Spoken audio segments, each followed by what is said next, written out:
اعوذ باللہ من الشیطان الرجیم پناہ مانگتا ہوں میں اللہ کی شیطان مردود سے۔ بسم اللہ الرحمن الرحیم شروع اللہ کا نام لے کر جو بڑا مہربان نہایت رحم والا ہے۔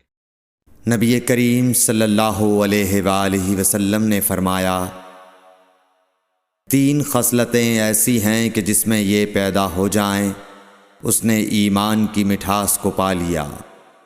اول یہ کہ اللہ اور اس کا رسول اس کے نزدیک سب سے زیادہ محبوب بن جائیں۔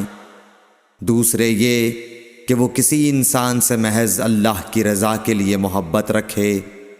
تیسرے یہ کہ وہ کفر میں واپس لوٹنے کو ایسا برا جانے جیسا کہ آگ میں ڈالے جانے کو برا جانتا ہے۔ صحیح بخاری حدیث نمبر 16۔